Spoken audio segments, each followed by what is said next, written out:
Hello there, and welcome to the Republic Medical Corps, also known as the Clone Medics, Corpsmen, or RMC members. My name is RMC Green Lightning. I'm a Galactic Contention tutor and Clone Medic with more than 1,500 revives under my belt.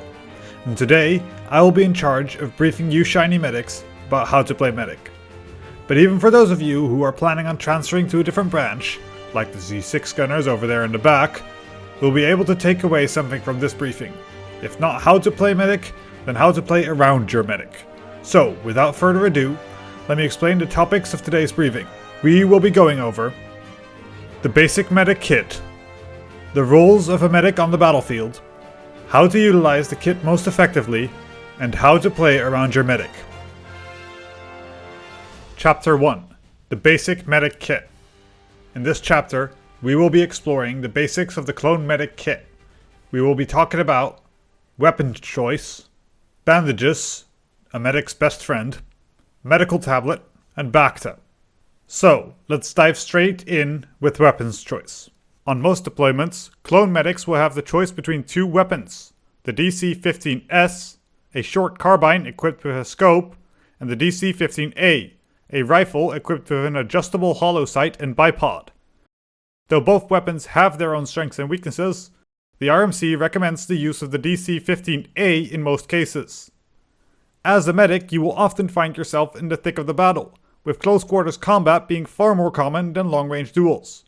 Because of this, you will often find more use in the hollow sight than in the magnifying scope. Besides this, the DC-15S has a tendency to make troopers sit back and try to pick people off with their scoped weapon. While this can be effective while defending an objective, while attacking an objective, this effectively means that your squad members will often be pushed up further than you, and are left without their only lifeline, you, their medic. For this reason, the RMC recommends the use of the DC-15A in most cases, though the final choice is up to each individual medic, and weapons can be swapped out in an FOB if required. When doing so, make sure to properly clean your weapon before handing it in to the Master of Arms. Next up, bandages. Bandages are a medic's best friend. A medic without bandages is like a Jedi without his lightsaber, like a republic without democracy, or like a droid without its central control computer. A medic without bandages is nothing more than a normal rifleman. Because of this, your standard issue medkit carries 9 bandages when fully stocked up. Those bandages can be used for two things. Bandages can be used to stop the bleeding on a clone that has taken fire, or, more importantly, can be used to revive fallen brothers. In other words, these 9 bandages represent 9 lives you can save. Because of this, you should always make sure to stock up on bandages when possible. Medics, together with anti-tank units, should be the only ones taking ammo from a rifleman's ammo bag, except for in extreme need, like a brother being fully out of ammo. If you have the choice between restocking a bandage or a mag for your weapon, you should always pick the bandage. That one bandage is equal to one brother being able to fight on, and so is equal to one more gun in the fight. A good medic will know when and how to use their bandages most effectively, and this is something I will go into more in Chapter 3. Next up, the medical tablet. The medical tablet is another core part of your medkit. This tablet can be used to heal up clones around you. As long as a clone is not bleeding, this tablet will restore health when used on a hurt clone. However, it can only be used on one brother at a time. It is essential to heal clones that have just been revived as soon as possible. A revived clone has an extremely low amount of health, and a single shot from almost any enemy will kill them without the chance of reviving them again.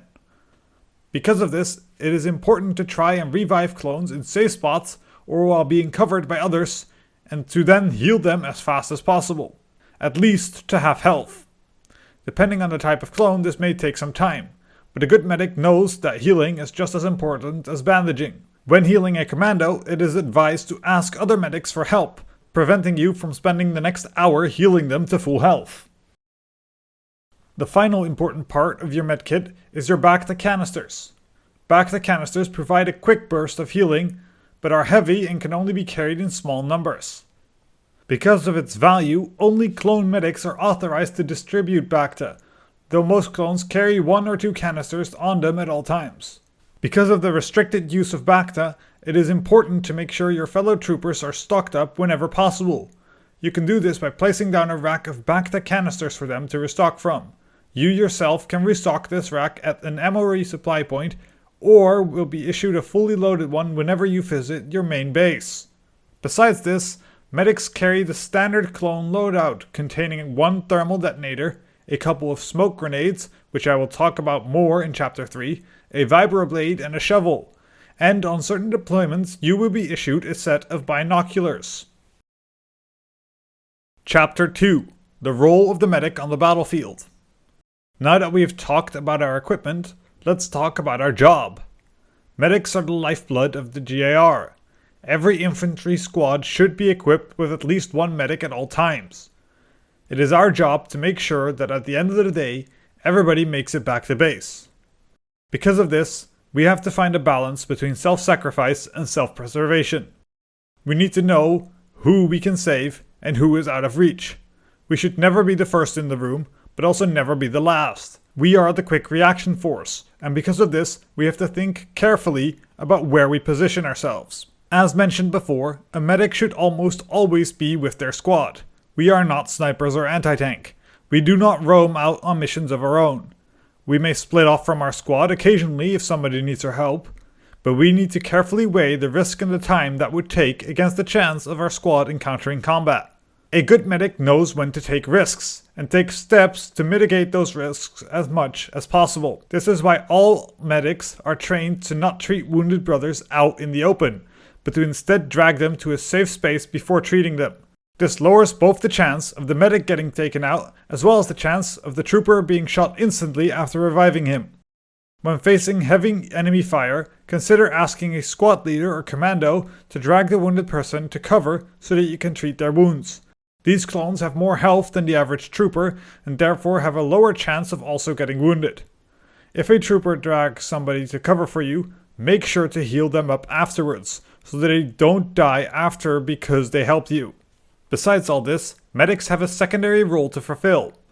Because we are often close to, but not on the front lines, and scanning the area around us for people who need our help, clone medics are often in the right place to make tactical calls for the survival of their unit. This does not mean you should overrule your commanding officer, but rather support him and supply as much information as you can. In calm moments, try to communicate with your squad lead and ask for a plan of action. Then take this plan and make recommendations based on the safety of the squad. An example might be: Order. We are going to head to Mos Bezra to establish a forward base. Response. I recommend we create a rally point close to the objective first, since currently our squad is spread out over a very large area. Squad leaders have a lot of things to keep track of, and helping relay information can help them. However, each commanding officer is different, so adjust to their style. Chapter 3. How to utilize your kit most effectively. Though the basics of a medic's equipment are simple, a smart medic will be able to utilize them much more efficiently than a medic that just goes without thinking. A lot of this will come with experience, but there are some things I can share that can help make your job easier. First of all, when to use your bandage. The RMC highly recommends that medics try as much as possible to save their bandages for downed troopers. We also advise that non-medical personnel use their issued bandages only to treat themselves while bleeding, or to revive wounded medics. Only in cases where no medic is present do we advise the use of your bandages to revive wounded troopers. The opposite is also true, that we advise medics to only use bandages on a conscious trooper if that trooper is completely out of bandages. It is also important to know that if somebody is already being bandaged and a second person starts bandaging that same person, even if the procedure is completed, the bandage of the second person will not be consumed. The time, however, will be consumed. Secondly, smoke. Medics carry more smoke grenades than the average infantryman. A smoke grenade can be an absolute lifesaver when you have to help a trooper that was downed in an exposed position. However, my most important tip for the use of smokes is don't be afraid to wait. After being thrown, the smokes take some time to create cover. It is better to wait until that cover exists than to rush in after throwing the grenade and get caught out before the cover. While waiting, make sure to communicate with whoever you are trying to reach that you will be with them shortly, but are waiting for the smoke to bloom. It is also important to realize that smoke only provides visual cover. Because of this, if the enemy is laying down cover fire, do not treat your patient in the smoke. They might not be able to see you, but an EWAP cannon will still kill you if it just randomly shoots into the smoke. Instead, use the smoke as cover to move your patient when possible. If not possible, do what you can and make sure to make yourself as small a target as possible. Another advice is to always be aware of your spacing. Medics have a tendency to quote-unquote swarm to wounded troopers. Though this is admirable, healing a normal trooper with more than 2 medics is often considered overkill and dangerous, because of the chance that one good grenade could take out 3 medics, leaving a squad without their medical support. Lastly, localized shield generators are a medic's second best friend. They provide a clear line of sight and cover to treat wounded servicemen without providing the physical obstacle that structures do to prevent you from dragging a trooper to safety. Their usage and construction is highly advised, with the added note that they do often become the target of orbital strikes and should be utilized accordingly. Chapter 4. Playing around your medic. Finally, a short chapter for those of you who are not medic or who are still working on their medical license.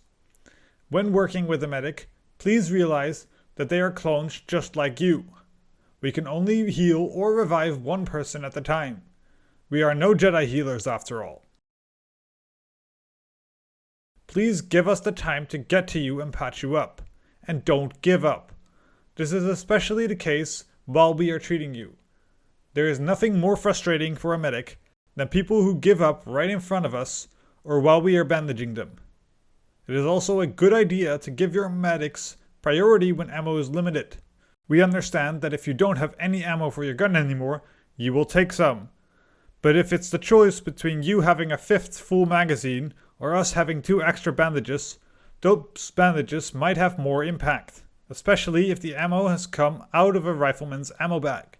In those cases, please restrict your restocking to only necessities so that medics and anti-tank personnel can keep doing what they're doing. And if you see a downed trooper, please drag them to safety and cover us while we do our job.